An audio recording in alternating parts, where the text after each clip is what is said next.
you are going to see a crack in the bond market. Our fiscal situation is a 350-pound, 2-pack-a-day smoker on the ICU table. The U.S. federal budget is on an unsustainable path. We're now officially paying the U.S. government paying more than 5% interest to borrow money for the next 30 years. We're gonna be broke. I'm telling you it's going to happen, and you're going to panic. What's up, guys? It's Graham here. So this is pretty bad. For the first time since the great financial crisis, bond yields have just risen above 5%. Mortgage rates are skyrocketing. The stock market's falling. And pretty soon, we could actually see the beginning of the unthinkable.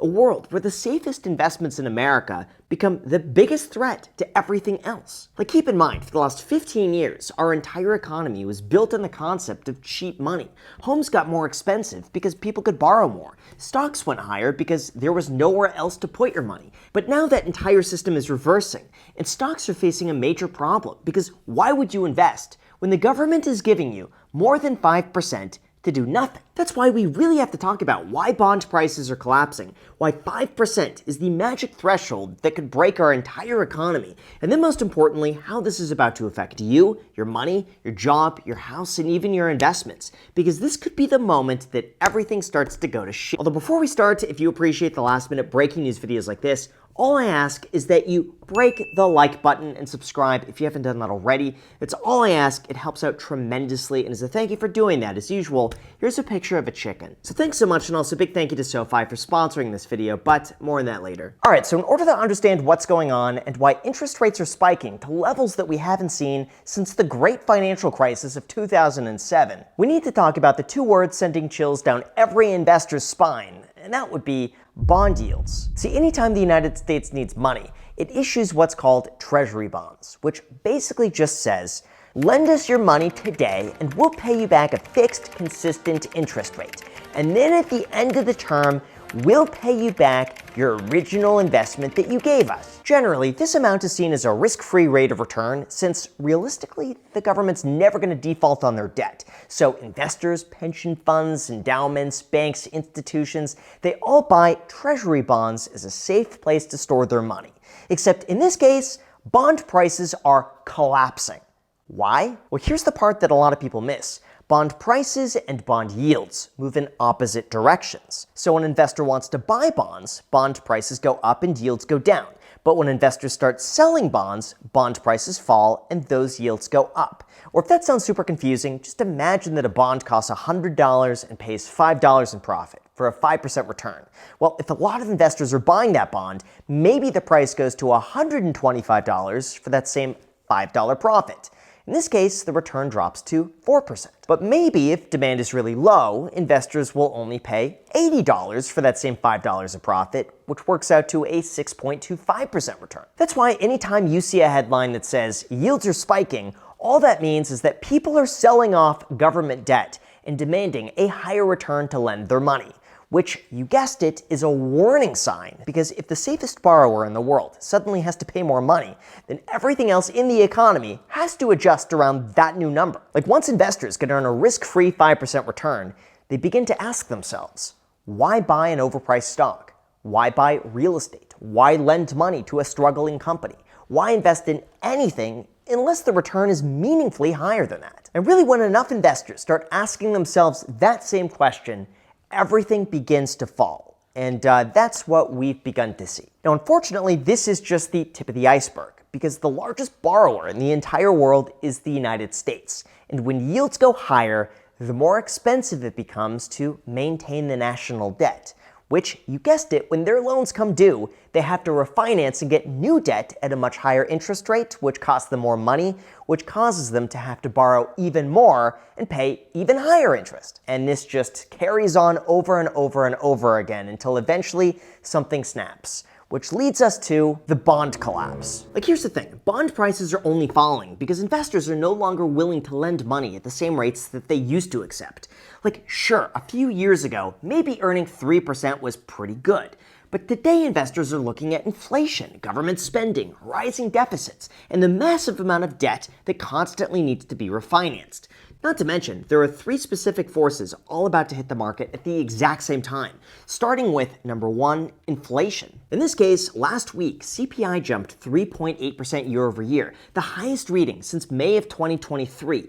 And PPI, which measures wholesale inflation, as in the inflation that businesses pay before it hits the customer, rose 6% year over year, the fastest pace since 2022, implying that inflation is coming back faster and stronger than ever, mainly the result of number two, oil. In this case, the conflict throughout the Middle East caused oil prices to spike past $100 a barrel. And with the Strait of Hormuz still not fully operational, oil prices are only expected to go even higher. Plus, this doesn't just affect gas prices. Higher oil literally flows throughout the entire economy. We're talking shipping, trucking, manufacturing, food production, and more. So when oil spikes this much, inflation eventually follows, which is not helped by number three, the government is flooding the market with debt. The fact is, we are running roughly $2 trillion a year in annual deficits. We are spending significantly more than we make. And this means that the Treasury has to constantly issue new bonds to raise more money to pay for the debts that we just don't have the money for. On top of that, Japan, who is the largest foreign holder of US Treasuries at $1.2 trillion, has even less incentive to buy the United States right now because their own Treasury yields have risen to their highest level ever in history. This means that if fewer investors are willing to buy US debt, unless they're paid more money, then yields have to increase to a point that causes investors to eventually step back in. But higher yields put additional pressure on the stock market, the housing market, and the government's own budget.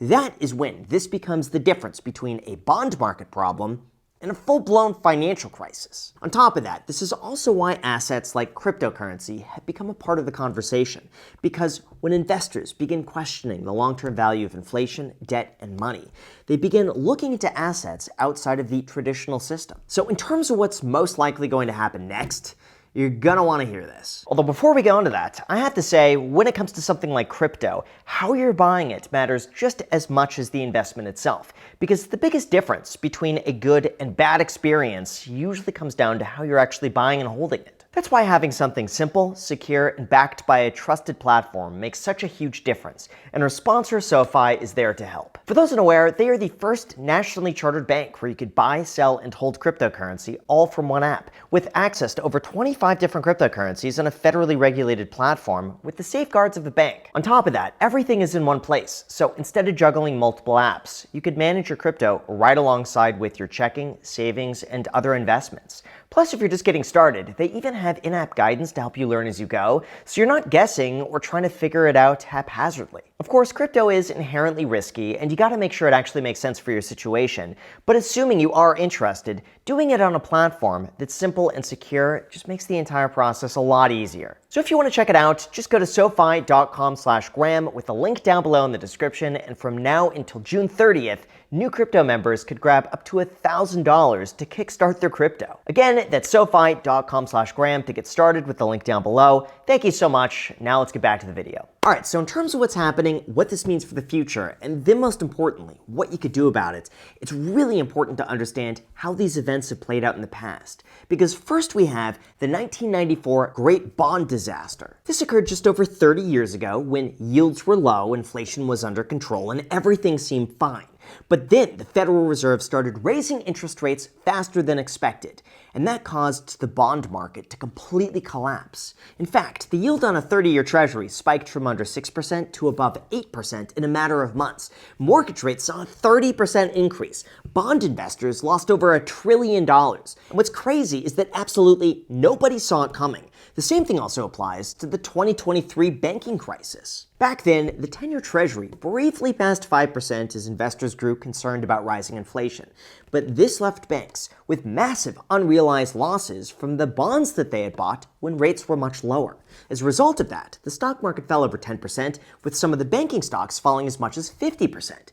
But just like the previous 1994 bond market collapse, after a while, rates stabilized and everything resumed as normal. In fact, according to Yahoo Finance, in each of the 4 times the 30-year neared or broke 5% over the last few years, stocks took a short-term hit, only to recover once yields dropped back. This means that historically, 5% has acted as a ceiling, where yields never really get much worse than that.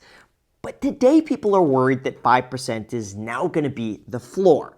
And if this happens, there are 4 very serious concerns for the entire economy that everyone needs to be made aware of. First, we have the government debt spiral. In this case, the United States already pays over $1 trillion a year in interest on the national debt. Every 1% increase in yields adds tens of billions of dollars to the interest payment, which crowds out other spending and makes the deficit wider, which requires more borrowing, which makes the deficit worse, which increases interest rates even further, which then requires even more borrowing. On top of that, if the Federal Reserve lowers interest rates anyway, that could lead to even more runaway inflation, which pushes yields higher either way. So they're kind of stuck.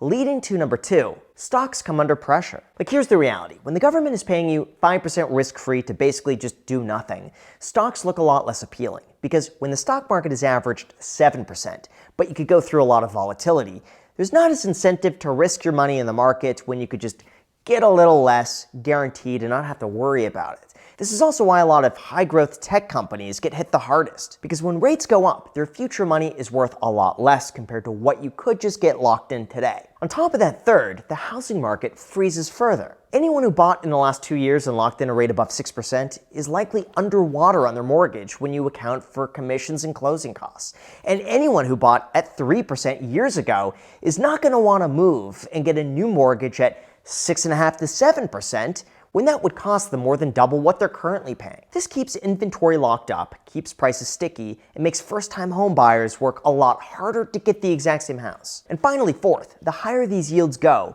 the faster corporate America seems to slow down. The truth is, higher borrowing costs means that companies delay investment, pause hiring, and their earnings compress. So the economy doesn't just break overnight, it slowly grinds to a standstill, while the odds of a recession quietly tick upwards with every basis point increase. So in terms of what this means for the average person, here's what you need to know. First of all, with Treasuries now paying a risk-free 5% return, I'm sure a lot of people want to know, hey, Graham, is now a good time to lock in those guaranteed risk-free 5% profits?